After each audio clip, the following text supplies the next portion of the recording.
धरा पड़े कार काच भंगा चारिजणिया तामिल लुटेरा ग्यांग भुवनेश्वर 4 जण तामिल लुटेरा ग्यांग को गिरफ्त करिछि लिंगराज थाना पुलिस। एमानक निकटरू 19,200 टंका लुहा रड सहित एसहित आईपैड पुलिस जबत करिछि।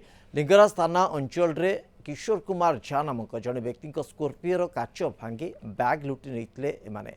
ए घटना रे सीसीटीवी जांच सहित समस्त प्रमाण पाइबा परे कमिशन पुलिस यह 4 जणिया तामिल ग्यांग को धरिबारे सक्षम होइछि। एमाने विभिन्न अंचल रे लुटतराज चलैथिले। एमाने समस्त तमिलनाडु भुवनेश्वर आसी एही लुटपाट रे शामिल थिले।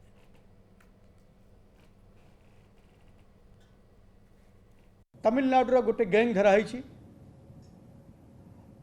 जहाँ भीतर 4 जने मेंबर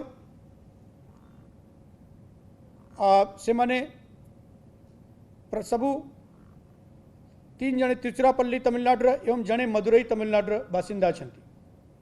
3 जने को अरेस्ट कराई एवं ये प्रकार भविष्य भी जो ये माने गैंग काम करता एटा नजर को आसला फर्स्ट आसी सेटा भी हमें भावुँ जेटा ता ऊपर भी चेक लागिला जेहेतु कि माने आरंभ हुई धरा पड़ गए।